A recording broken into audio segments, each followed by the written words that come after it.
精神啊，各位朋友，又係我彭仔。今日嘅話咧，彭仔帶大家嚟睇下我哋珠海全新一代第四代住宅。咩叫第四代住宅呢？即係你買樓送個超大嘅空中花園，而且仲有埋無人機配送嘅住宅俾你。首先入到嚟睇嘅話，呢一度就係你嘅入戶花園，全部都係你獨家使用嘅。咁然之後，我哋今日睇嘅呢一個單位係115方，呢一個係3房2廳2衛嘅一個戶型。咁佢係一個大橫廳嘅設計啦。而且，哇！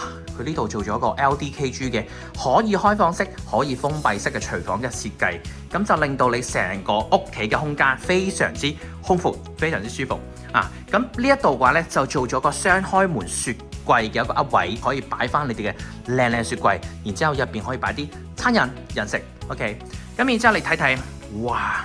我哋超級靚嘅一個大橫廳設計，成7米長嘅一個開間，非常之舒服。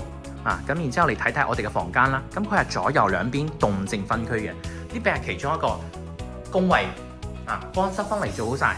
呢一度嘅話呢，你睇下你哋嘅主人房，乾濕分離嘅一個洗手間，同埋哇正，主人房係直接可以行出嚟我哋嘅露台嘅，咁呢個露台就係贈送俾你嘅，咁然之後呢一度係無人機配送，可以直接 check 我哋嘅外賣。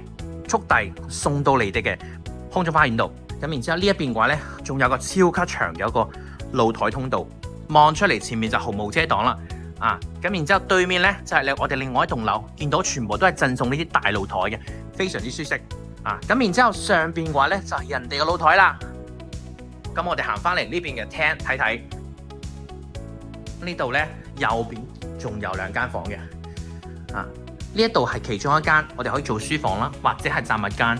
咁呢一度嘅話呢，就係我哋其中一個客房啦，都比較通透、比較方正嘅。